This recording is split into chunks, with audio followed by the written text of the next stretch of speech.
Hey ladies and gentlemen, welcome back to a replay commentary done by Luminous. And today I'm not exactly going to be casting a game, more so going to talk over the game. This is going to be FY's play on Rubick. This is very much so inspired by GGNG's Dota Buff Top 100 series, where he looks at a specific hero, so in this case Rubick, and he looks at some of the top players of that category and choose one particular replay to kind of go over what that player does well and what we could learn from it.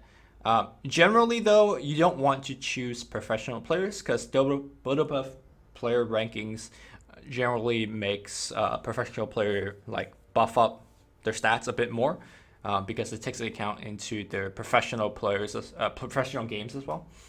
But it is Rubick, and FY is considered as one of the best Rubick players in the world, if not the best player in the world. He has an over 80% win rate, or close to 80% win rate on the hero, which is an absurd win rate. Considering that I think overall stats on Rubick, according to Dota Buff, is a 43% win rate. So he has almost double the win rate of what other players get on the hero. So like I said, I'm not going to be exactly commentating on the game too much, so I'm not going to be like, hey guys, Ursa's running away with low HP, oh my god, can they kill her? Burrow Strike from Sanking should be able to do, by the way. Alright, they did get the first blood. Yeah, I'm not going to be doing stuff like that. I'm going to be just looking mostly on FY's positioning as he runs around the map, so on and so forth. If he dies, I'm not going to be like, oh, low, he fed, things like that. Not going to focus too much on that. I'm going to just focus on things that I think I could learn from, and things that I think you guys could learn from as well. So this is gonna be a standard defensive tri-lane with Sanking semi-jungling. So Rubick playing essentially the 4/5. Generally a very hard role for Rubick to play because he's extremely item dependent as a hero. He has very, very low stats. I think he's actually gonna die here. Oh yeah, he's dead. So didn't see the Witch Doctor coming. Got a little bit cocky with the Nyx and a single impale. With the cast, gonna get the kill. Yeah, so that's actually a good showing of Rubick's weakness. Very early kind of deficiency in terms of stats. Very easily picked off. One base armor, not much base damage to actually fight. Against heroes like Ursa, for example, an overcharge plus a Witch Doctor cast, or overcharge plus... Sorry, is it overcharge or is it overpower? I think overpower. And like a Nyx Impale, you're dead. So notice how he actually poured in and bought a clarity for the Sanking. I think this is because Sanking has a smoke on him. He does. And he wants to keep his partner's mana high so they could start making ganks. This is something that I don't do enough myself. It's like, oh, I noticed, let's say my carry Sven is out of mana. I have a clarity on myself. I don't give it to him. You generally should. Because, for example, the Sanking would not have burrowed the Witch Doctor on the left side to set up this engagement. So they get one kill. Looks like Morphling is going to die as a result. And the thing with Rubick is you have to play as if you are paper, because you are, and you have to play on the edge of the team fight for as long as you can. And you're not really incentivized to play in the middle of the team fight anyways, because you don't have insane right-click abilities. So you might as well cast your spells at the edge of the team fight, and then run around at the edge of the team fight and go back into caster spells when they're off cooldown. So this is something that I imagine FY will be doing a lot. And spoiler alert, I already know the result of the game. I've seen the replay at least at like 3 times speed just to get a general feel of the replay. So again, I don't really care about the result of the game, more so than what we could glean from the game. Looks like the top lane has really developed into a tri-lane versus tri-lane situation.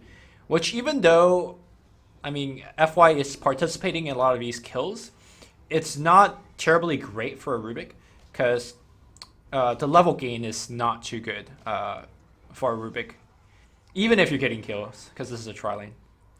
Some notable players in this game, by the way, ZSMJ playing the Morphling, playing the carry role, good to see. And then we got the mid Tinker is being played by Mikasa, which is a professional player as well. So this is actually just a couple of misplay by the side of the Radiant. Getting a little bit too close against the triple lane of the Dire and just getting heavily punished for it. So everybody pretty low in terms of resources. I think this is where they pop their smoke and head mid. No, Sand King's gonna go all the way back to base.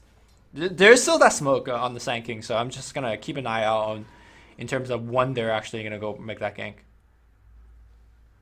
You generally want to make that gank in the first nightfall, so right now. You check the 4-minute rune.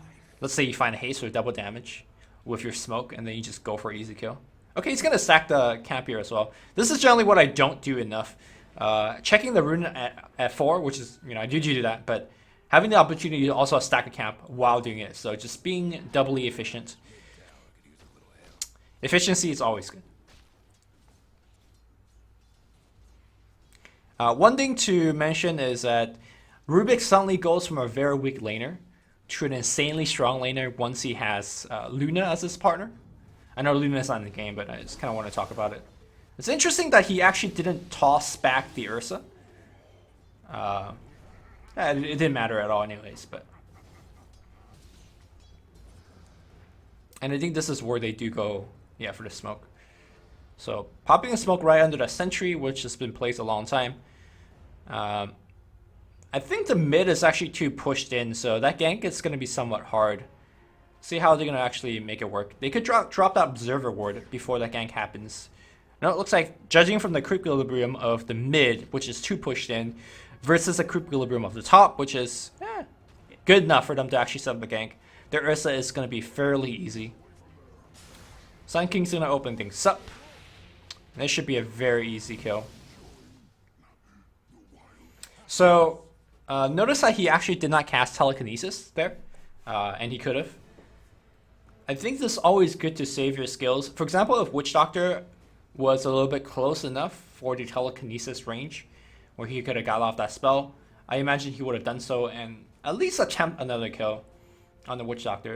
It would have been hard because Burrow Strike was on cooldown, Waveform was already used. But, don't use spells when you don't have to.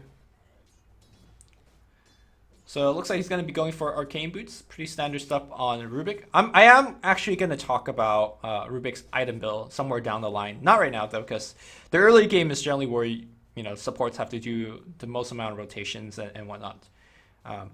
I've since kind of moved past the Arcane builds, the 4 staffs, the blinks, which is traditionally has been the go-to build for Rubick.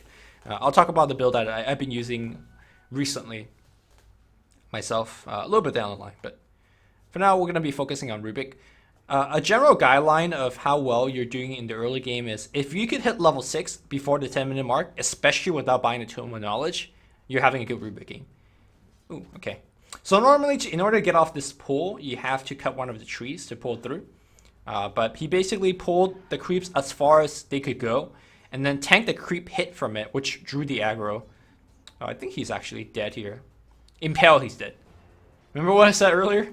Impale plus overcharge hit? Yeah, 4 hits. Well, a little bit unlucky for him. He didn't have vision. Pulling the creeps here and there.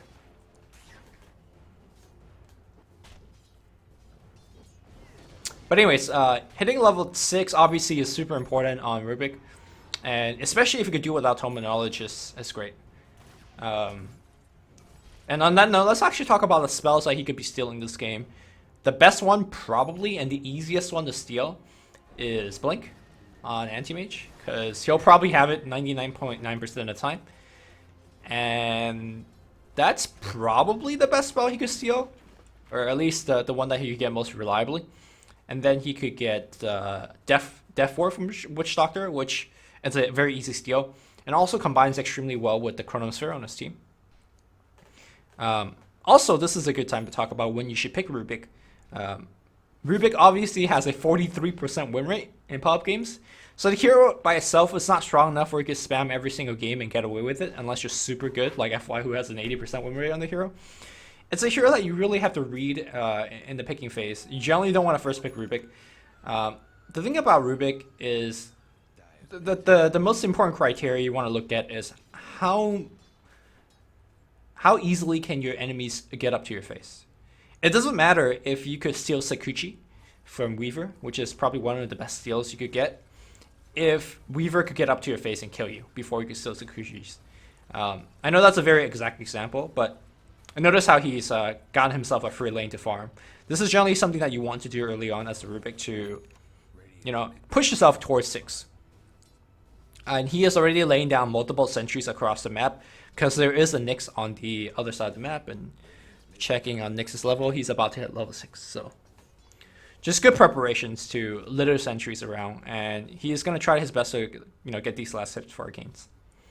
But anyways, I used to actually pick Rubick into Weaver a lot, and then I realized, okay, if Weaver's in my face constantly, yes, I could get away by stealing Sakuchi, but because he's in my face, I can't actually do what I want to do in teamfights, which is dance at the edge of the teamfight and start casting spells. If I have to, run away from a PA is notoriously terrible matchup against Rubick. What I'm trying to say is PA is very good against Rubick. PA, gets up to your face. There's not really any good spells to steal from PA, and you just die when PA is up to your face. Like you don't want to pick Rubick versus PA. Anti-Mage though is kind of a different story. Anti-Mage can't really kill you until he has like Basher, because you have Blink from him, so you're mostly fine. Alright, Feist breaking out the front. A lot of players would just use this Blink immediately to actually join the fight, but you want to use Blink only when you need to. Like, he still isn't using his Blink here, by the way. Still hasn't used it. He's using it as a catch-up ability. There you go. Comes in to actually secure the kill. So again, a lot of players would have just used a Blink very early on, and either would have died as a result, or wouldn't have gotten the third kill in that gank on the Tinker. Every little bit of that stuff counts. So very, very good spell usage.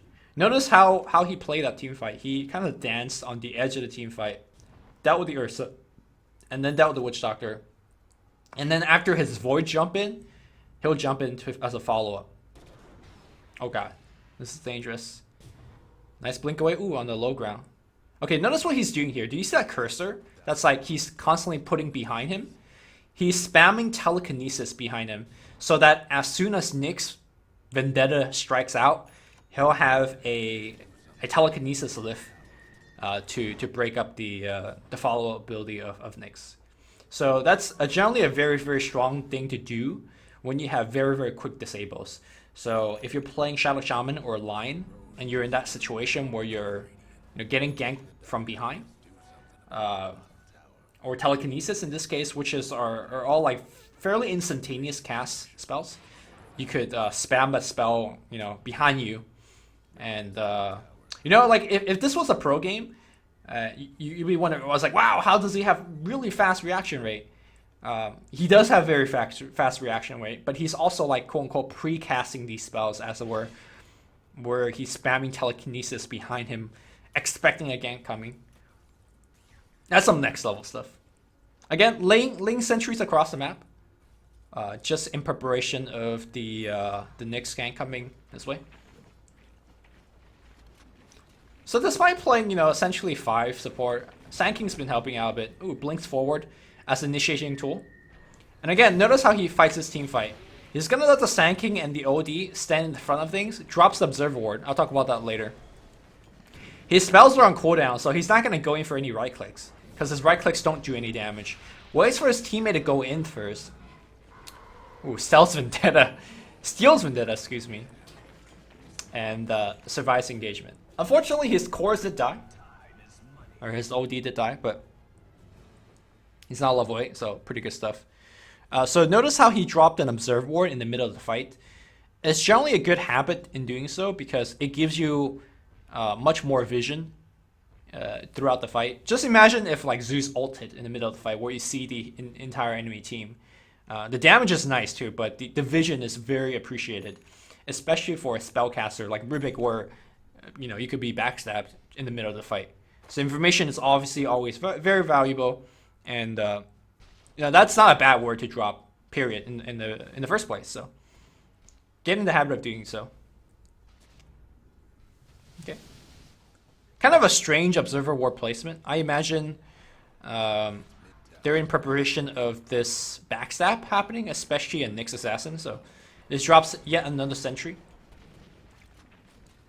Okay, so he's picked up an Urn and an Infused Raindrop. So this is a kind of a sustain heavy build where he doesn't have to go back to the base, provided he's getting a lot of kills. Okay, Smoke Gank's coming out, and it's really nice that they have an Invis spell to go along with Smoke Ganks, Vendetta in particular. So he could actually lead the gank with Vendetta in the front line, and if Smoke breaks, he is still invisible. So is he going to use Vendetta right here? Yeah, he is. And this ulti is actually baiting it pretty hard. So they're gonna Vendetta strike out with the telekinesis lift. Okay, no, they got Blink Burrow, so it's good stuff. So he's got Arcane and Urn, and he's also got Infused Raindrops, which Infused Raindrops in combination with your passive, your no field, gives you so much sustainability versus nukers that, let's say if you have no field max and a raindrop, you're just not dying to magic. It's actually pretty lousy. Really like this deep ward being dropped. Maybe perhaps a little bit too deep, but taking advantage of the fact that they just successfully got a gank off and they're getting momentarily advantage in the opposing jungle. Might as well do something with it, right? Drop a ward. If you see, let's say, Nyx is jungling that camp, then you don't have to worry about Nyx gank. Personally, I'm not a big fan of Infused Raindrop in this game, because Tinker is so good versus Infused Raindrop. Every time he sees you, you just lose one charge, because rockets will just take a charge from you. And your charges will just like deplete very quickly if the enemy team cares about doing so. I'm just super impressed with FY's ability to get items, as he's constantly buying wards. I haven't seen him without a observer or sentry or a smoke in him. Like, he's buying essentially all the restorative, or sorry, all the support items for his team. And yeah, he still has items. Observer being dropped, probably a sentry to follow up. Notice that he's dropping sentries right next to these towers, or right in front of them. I think the bot one got countered immediately. Okay, mana burn got stolen. Kind of an awkward fight. Notice how he got into the middle of the fight, really without wanting to. Oh, there goes an infused raindrop charge. So at times.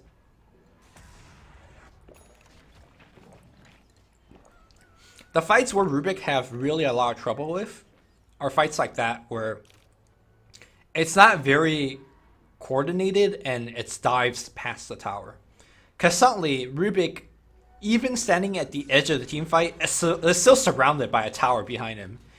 And that's not where Rubick does best. He wants to really, again, stay at the edge of the team fight where nothing really is hitting him. And where he could cast spells without fear of dying. That last team fight, he just had to book it, right? Like, he saw an Ursa, he dropped the telekinesis lift, and then he just had to run. Like, his teammates were also dying pretty fast under the enemy tower. So FY took a couple of rockets very deep behind the tower, so he was wondering if there was a ward behind the tower. There isn't.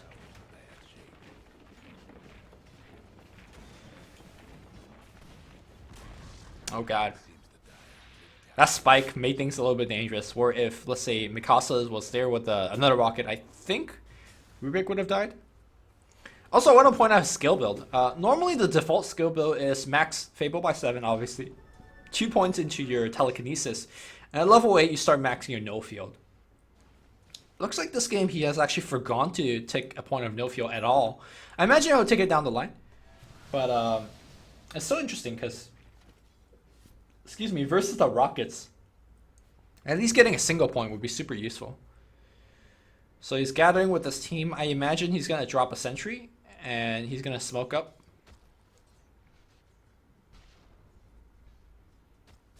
Man, every time he's about to smoke up, he drops a sentry. I mean, it makes sense, right? Like, and it's not anything super professional or anything. It's just a good habit to get into. All right, here comes the smoke. Notice that he has 2 more wards in his inventory. Generally, what you want to do when you're smoked up is obviously get a gank, but also find the ability to drop some very deep wards to, successfully invade a jungle. All right, this is some next level stuff here. Invis walking in front of his carry, dropping a ward in front of their tower. Okay. I mean, when I said deep wards, I didn't think those were the deep wards he's dropping. Okay, that's a dead Ursa. Yeah, I'm not exactly sure what that Ursa was doing, but I'll take it. Okay, so, what is this? Enrage? Enrage is actually a pretty insane spell that Rubick is to go. 80% like resistance when you want it is pretty insane for Rubick. Like I said, he's a paper hero. Alright, deep ward seeing things happening. Is he gonna give up in range for Blink? I would give up in range for Blink. But looks like Ursa, or looks like FY thinks otherwise. I don't know, Enrage is pretty fun to play with. Especially like when you're playing versus things like Chronosphere or Sand King ults. They come in thinking you're food. And then you're like, nope. Okay, so the rocket hit Sand King. That gave away information that there is an observer ward on that high plateau. Where FY warded, about 5 minutes ago. So that's a little bit of information you keep in your mind. As a support, you think the game very differently as opposed to cores. Cores are thinking like, where do I farm next? Where do I not get ganked? Supports, you're constantly waging war with the other supports. Like, okay, based on spell usage, based on how the enemies are moving, where do I think their wards are? Where, do they know where my wards are? Things of that nature.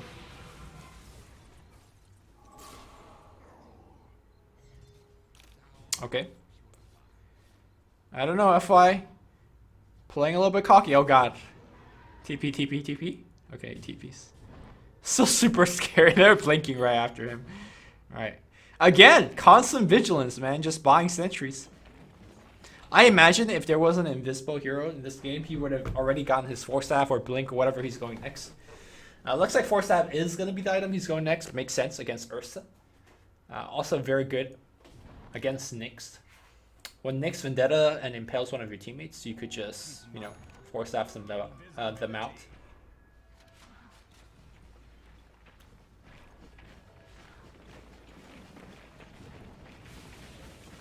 Alright, this is kind of deep.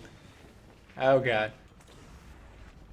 But Chronosphere was already set up because of that, and they should be able to get the kill.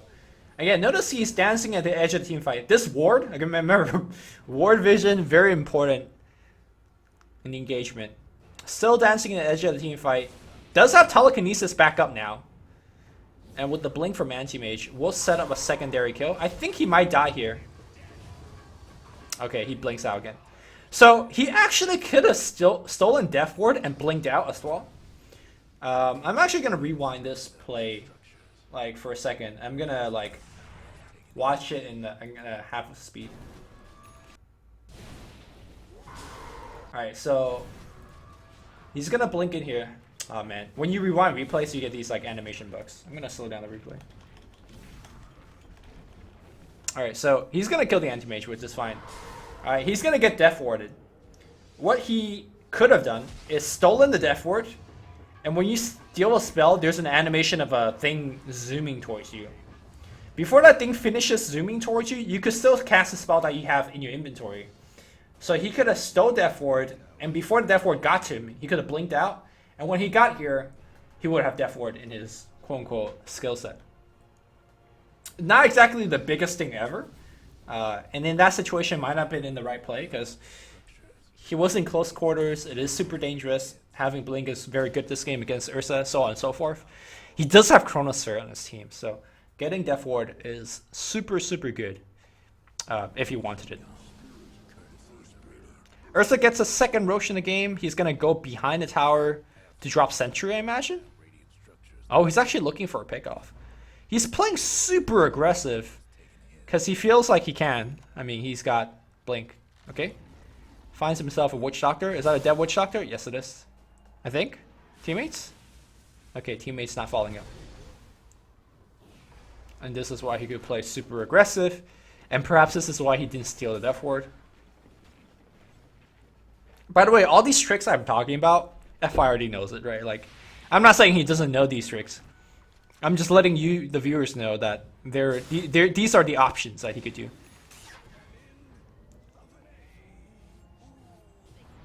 I mean, FY is, 10 times the Rubick player I'll ever be. But I'm actually learning quite a bit from this replay.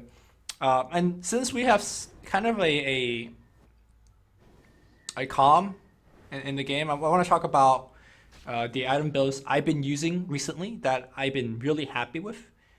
In the past, I've been doing the build that FY is doing. The arcane boots, the magic wand or the urn, and then I go either like a force staff blink or a glimmer cape, some sort of supportive item or mobility item, stuff like that. So looks like he picks up a fairly late magic wand. I'm not sure whether that magic wand is actually worth it. The magic wand does make you, tankier and have more mana in the fight, so it's always good. Anyways, so the item builds I've been working on with recently is I actually go Tranquil Boots, Soul Ring. Tranquil Boots and Soul Ring allows you to have much more mana than Arcane Boots gives you. Arcane Boot gives you a bigger mana pool, which is good. But in terms of having more mana throughout the game, alright, let's watch this fight. Okay, Chronosphere is actually insane by Y. Gets everybody. If I still dancing at the edge of the fight, not stealing Death Ward. I guess it's not really FY style. He doesn't want to be standing around channeling a spell. Still at the edge of the team fights. Almost dies, but gets a little bit backed up here by his OD friend. Okay, gets another good D ward off. Generally, if your opponent is fighting you at this deep of your map, they're generally coming prepared with wards, so they're pretty much guaranteed to get off a good D ward in that scenario. Okay, anyways, okay, using the smoke to dodge a rocket, although he didn't even dodge it. A little bit questionable about that, but sure. Anyways, I was talking about the item builds of Rubick. I've been favoring Tranquil Soul Ring recently. With that heavy sustainability, I think it's even better sustained than Arcanes and Soul Ring. You get to stay out of the map essentially forever. Like, unless you get into a big engagement and you're constantly or you're just out of HP mana. Man, look at all these deep wards he's dropping. That ward's gonna die instantly because it's dropped under a sentry. But ward's right in front of the tower. Your enemies will never expect it. They will never look to de-ward it. Man, it's just super good.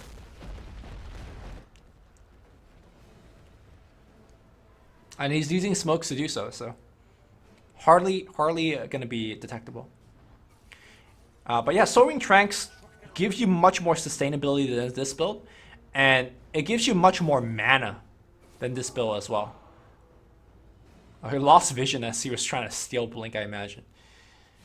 And when you have so much more mana, and when I say mana, I don't mean mana pool, because Arcane gives you more mana pool.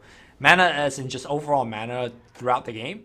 You get to use your Fable much more to farm, which, at least for me, I'm not nearly as good as FY in terms of staying alive and getting kills and whatnot. So having the extra 8 mana to farm and get me towards my next item a little bit quicker is super effective for me. And I think recently, ever since I've gone that build, I think my win rate for Rubick has increased dramatically. So I'm fairly happy with that build. Shout out to Fluff and stuff. I talked to him about it. He said try out Tranquil Soul Ring. He suggests Glimmer Cape with a... Oh, I think he's dead here. Yeah. Kind of deep, without proper warding in front of them. Especially a Sentry Ward, and you got surprised by the Nyx. So he suggests Tranquil Soul Ring with a Infused Raindrop instead of Magic Wand and a Glimmer Cape. In combination with all of that and your no field, like, your magic resistance is through the roof. And like, you just laugh at Sanking ults, you laugh at Laguna Blades and things like that. And Infused Raindrop doubles up with your no field pretty well, and also gives you the mana that you need. I've been trying out Tranquil Soul Ring into Aether Lens. It's a little bit awkward because with Aether Lens you generally want to go into Arcane, break up your Arcane, and then and then go into your Aether. But I just been going straight Tranquil, straight Soul Ring, and then into the energy booster. It's been fine for me, simply because Soul Ring gives you so much more farming capability throughout the mid game. And Aether Lens, I don't need to talk about why is that super important. Rubick, again, I've been saying over and over and over again that, you know, with Rubick, you want to dance at the edge of the team fight. And Aether Lens gives you 200 extra range to do so. The mana is nice. And between Aether Lens, the Ring of Health in it, and then Soul Ring as well as Strangle Boots, you have so much HP regen that oftentimes you just stay at full HP throughout the whole game. Okay. After this game, I'm curious to see how much wards FY have bought. Okay. FY first one in. Notice how he had his Force Staff? He could have Force Staff himself in and Telekinesis lifted the Nyx to set up a fight. You know, he has Sanking porting in as well, but that's not the correct way to play Rubick. I would have done that and probably died. Again, with Rubick, you never ever want to be the first one in unless you're initiating and running back instantaneously, pretty much. And you certainly don't want to be initiating under a March of the Machine, things like that. Now, this is a fight where you were Force Staff in. There you go. Because you already have teammates standing in front of you. They're going to be the one that's taking the initial barrage of the Suns and hits. And, you know, you get to play the squishy Intcaster like you should. Stay in the back. So I've noticed, I've talked about when you want to pick Rubick, which is pretty much any time that there isn't a hero that can get up to your face very easily.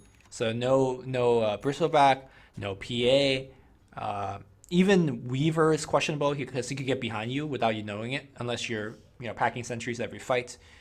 Those heroes are what you should be looking out to. A lot of players look out for the spells they can steal, but let me tell you, it doesn't matter if you could steal, let's say, Fissure or Black Hole, if you're gonna just be dead every fight. If you have to run from PA every fight.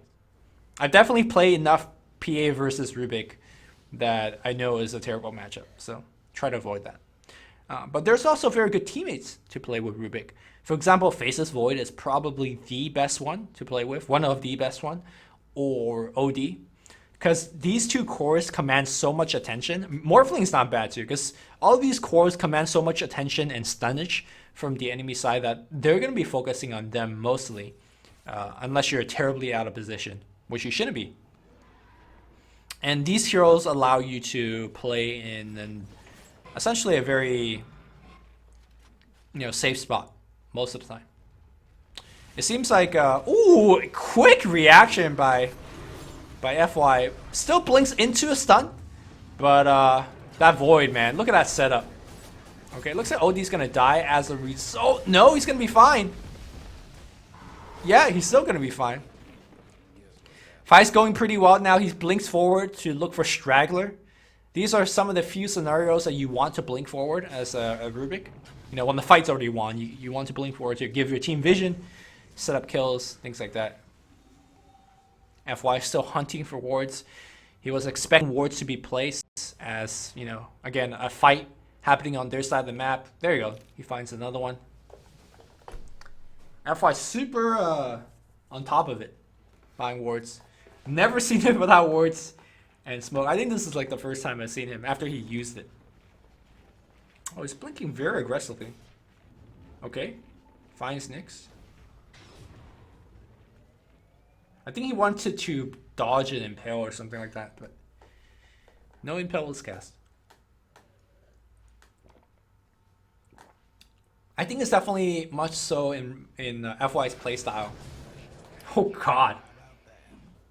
Well, Sentry Ward allow that kill to be set up. Pretty nice. Yeah, it's definitely much so in FY's playstyle to go for Blink instead of, like, he stole Blink over Mana Void. That's how good Blink is.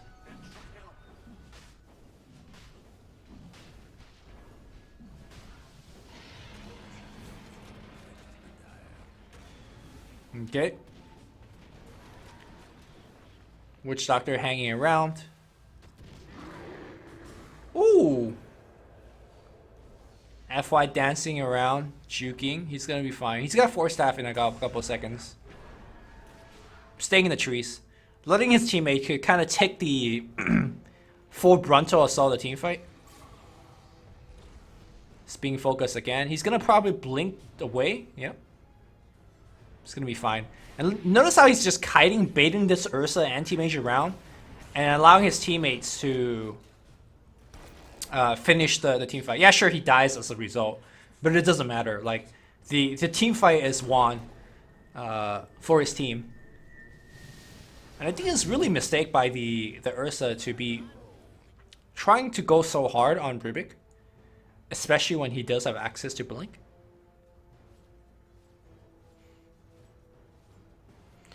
Ursa as a hero, you kind of need to do all of your burst damage to one hero, and pretty much you need to either kill the hero or take that hero completely out of the fight.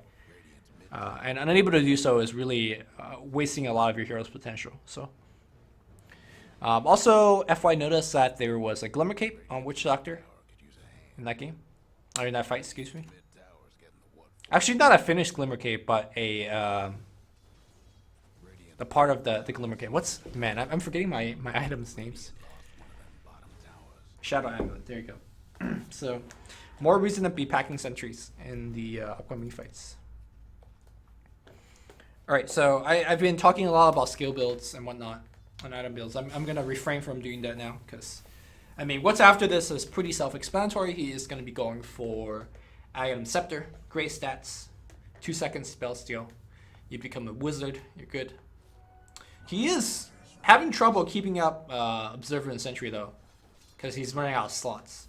This is why I'm not a fan of getting smallish items like Wand and Urn, because Rubick has slot issues down the line if you're playing a good Rubick game.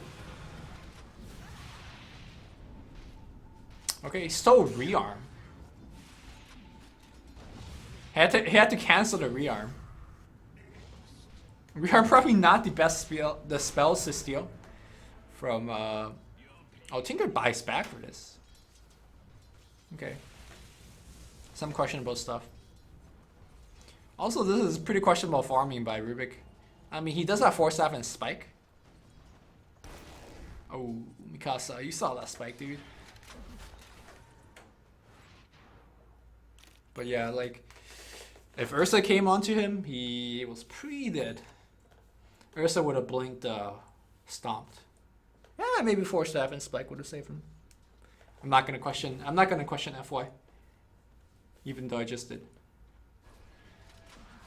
So I think he drops TP to have wards on him. Yeah, that's a problem with this build. It's very stat based, which is good. You know, you get a lot of HP mana, but you also it's very heavy on inventory.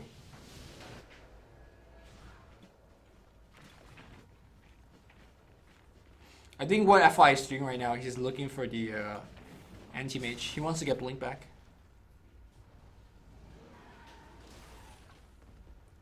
This is actually a pretty bad Rubick game, in the sense the spells that are available to him. It's only just Blink. I keep saying Death Ward's good, but he hasn't even attempted to steal it once.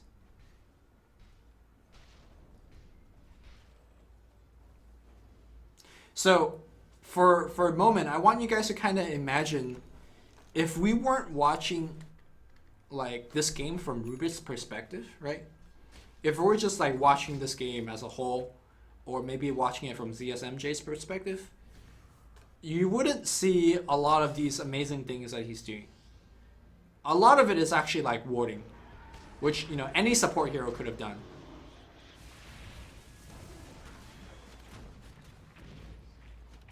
Good 4 staff on his teammate, keeps him alive. Remember that ZSMJ nuked down with Nyx Assassin when he was Vendetta earlier? Like, that's just supports, you know, dropping wards. He's constantly dewarding right after a team fight happens on the other side of the map. He's constantly sentrying before they smoke. When he's going for offensive smoke ganks, he is, you know, dropping deep observers. There's a line of observers down the mid lane, which is pretty awkward because these observers are very close to each other. which generally a lot of warding guys would tell you to spread out your wards, not to ward it so close to each other, because it's essentially wasting vision, right? Like they are colliding in terms of what they could see. But I guess he really wants that high ground vision on their side of the hill. So I wish there's a stat to see how many, like what's your rate of going for D wards and seeing enemy observers.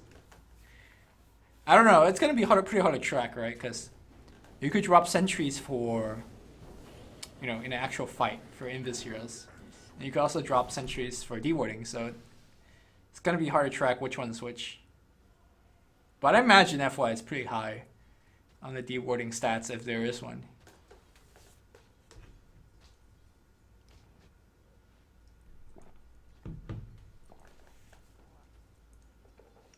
So one thing I've learned as I'm playing in these China pubs, which is what FY is playing, he's playing in the Perfect World servers, as am I, is that a lot of the time the game devolves into a state like this, where both teams are somewhat afraid to go for a deep move by the enemy to the enemy side.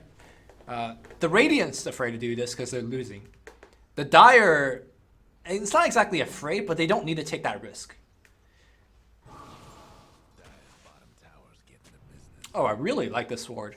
Again, warding guys will tell you not to do this. Look at how close these swords are on the minimap. But they see everything. Especially the Nyx behind him. He's notifying his teammates, I imagine, that he does not have sentries. So it's time to get the hell out. Guess what's happening to Dire's bottom tower? Oh, he's dead. There's a gem on Void. Okay, they don't need sentries. They got a gem. Well, that's a 2-hit by Odie.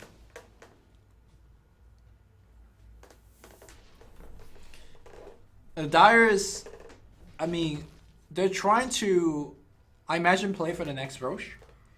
And, keep up map vision, just farm towards their items. Make sure they don't lose to some sort of rat from Anti-Mage. Which Anti-Mage technically has to be very afraid of ratting now. Because of, there's a Hex on OD already. If he's get caught by OD, like, OD just shreds Anti-Mage. It's not even funny how fast he dies. That's the one thing I wish FY could have done, which is, get a couple more wards outside of the mid lane to see where Anti-Mage is like farming the jungle or looking at split push. Because these wards don't really help the team in terms of preventing split push and setting up kills. It only helps the push that they were doing a while back. I've never actually seen this ward, the one that's near the ancient camp. I'm gonna try that one out. Seems pretty nice. And the fact that he dropped it from the fog in the trees makes it pretty harder to detect.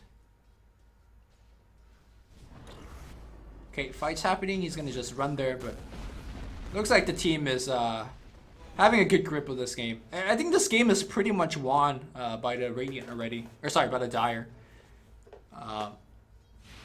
Which is why I previously brought up the statement. Again, if we're watching this game from the perspective of OD or, Morphling, we're like, wow, they carried the game.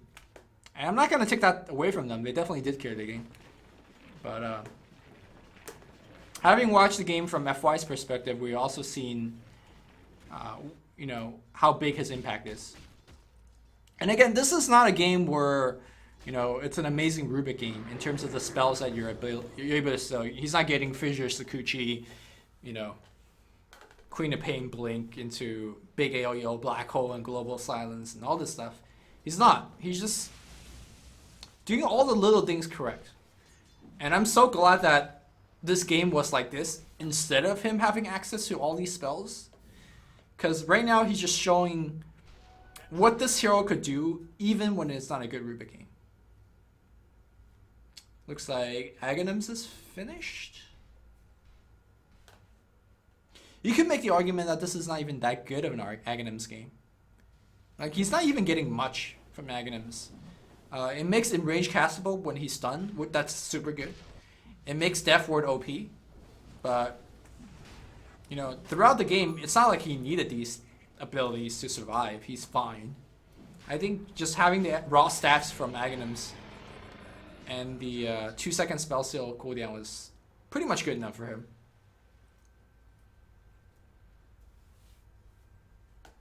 By the way, something I haven't been pointing out, if you look at the top of the minimap over here, we call these, where is he? Is that the void up there? Who the hell's up here? Sankey? Yeah. We call these Tinker wards. You ward the ramp over here. Tinker most likely will blink into these tree lines. You catch him off with the Burrow Strike, you set up a kill. He's got Burrow Strike and Yos to keep the Tinker there.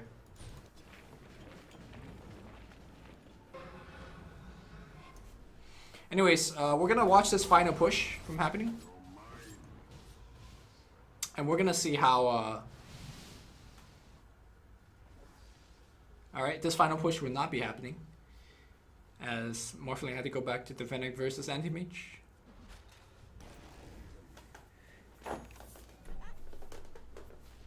Oh, sorry if my mic has been much softer for the past 5 minutes or 10 minutes.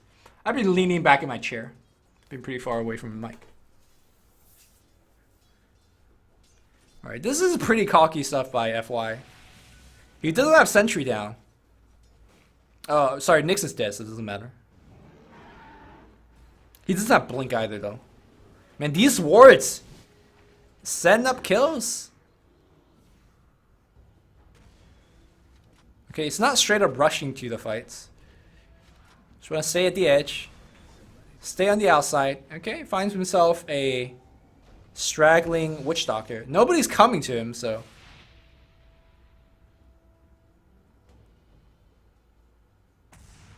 Another reason that he could play as far up as he is because they're winning so much. Obviously. Okay, so notice how he ported back here.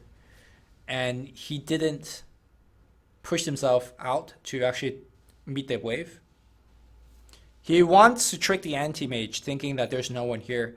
And if the anti-mage commits for a push, then the Morphling will fight him in the beginning, and then he will come in and maybe set up a kill on the anti-mage. Probably not, because anti-mage is pretty safe.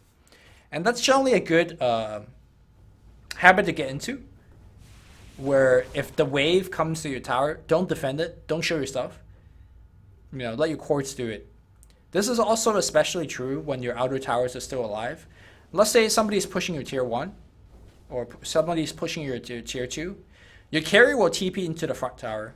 You should TP to one tower behind, and you know, again, try to surprise your opponent by having multiple heroes arrive at the same time, without tipping them off with TPing right in front of the tower, stuff like that. All right, so this should be the final push. Everyone's still here. Morphling, I imagine, has Boots of Travel. Let me check. Morphling does not have Breach of Travel. So, this anti-mage is actually doing an excellent job keeping everyone here. Does Morphling have a replicate? He does, okay. So Morphling is looking to push on mid, and then he could join this one final push.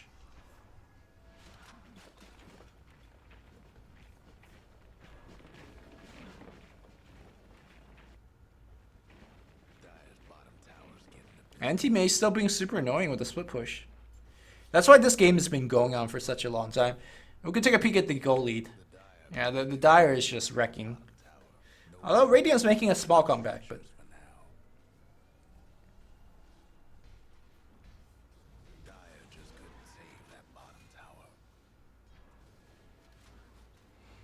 Okay, Gem gets passed to Rubick.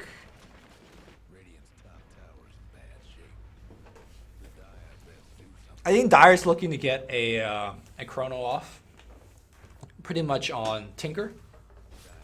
If they could solo kill the Tinker and force out his buyback, they're in a pretty good shape.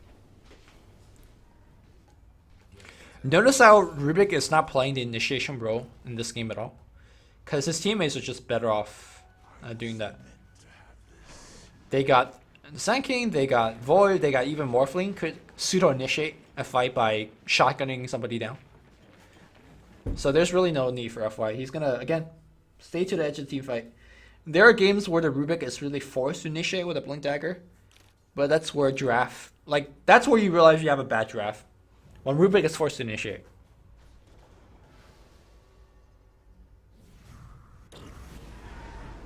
Okay, that's a pretty good chrono.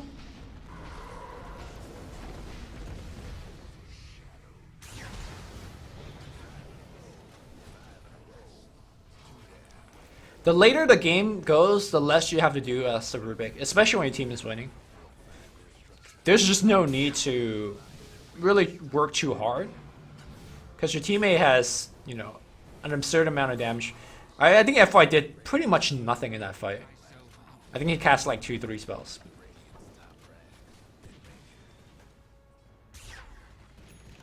Well, as this game is ending, let me know what you guys think about a video like this, where I look at a particular player and you know, look at the perspective and talk about the decision making and whatnot.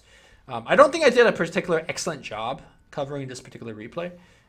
If you're a fan of these videos, I suggest you check out a YouTube channel called Good Not Great. GGNG is the inspiration for me making this particular video, so shout out to him. I think he has stopped making these videos. I haven't checked recently, but he told me that he's not interested in making YouTube videos. So I've taken it upon myself to do something similar.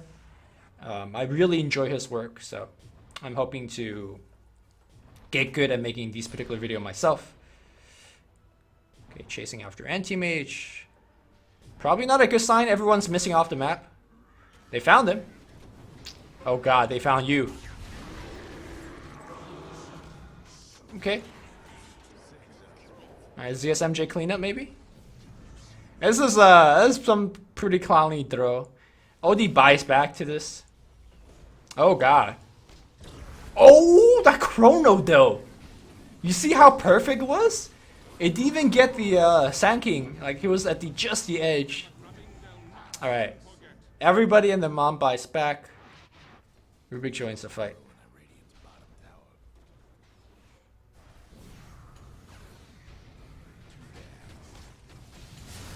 Man, this OD is... This OD hits like a truck. Alright, this Ursa's gonna die in 3 hits. Oh, we didn't see it. But he did die in 3 hits, I assure you. Yep, that's the game. So I would appreciate some constructive feedback in terms of what you like from this, and what did you want me to talk more / less about. I don't think I focused really that much on FY's decision making. It's just mostly like the really neat little tricks that he was doing, the things that he could have done, as well as you know. Yeah, I think I could have focused more on decision making, but I want to hear what you guys think as well. And also, I want this game to end so I could check out how much he got in terms of wards.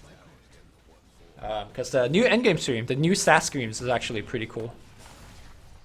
I always find myself perusing at the end to see, you know, different stats and whatnot.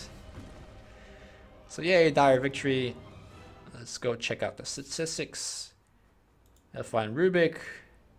So that was a below average game, you know. Gold and EXP per minute, not that good. Yeah, that was a below average game. Let's actually go to the scoreboard and check out warding. So he spent more than anybody in the game in terms of support stuff. 3,000 gold in terms of 17 observer, 10 sentries, 1 smoke. Sand King's actually got quite a bit as well. Meow, poor Witch Doctor on the other side, taking the full brunt of things. Still hasn't got as much as FY, although they were losing, so this is expected. Alright, so overall pretty good stuff. Hope you guys enjoyed it. I would really appreciate the constructive feedback, and hopefully I'll be posting more videos in the future. So I'll see you guys later. Bye-bye.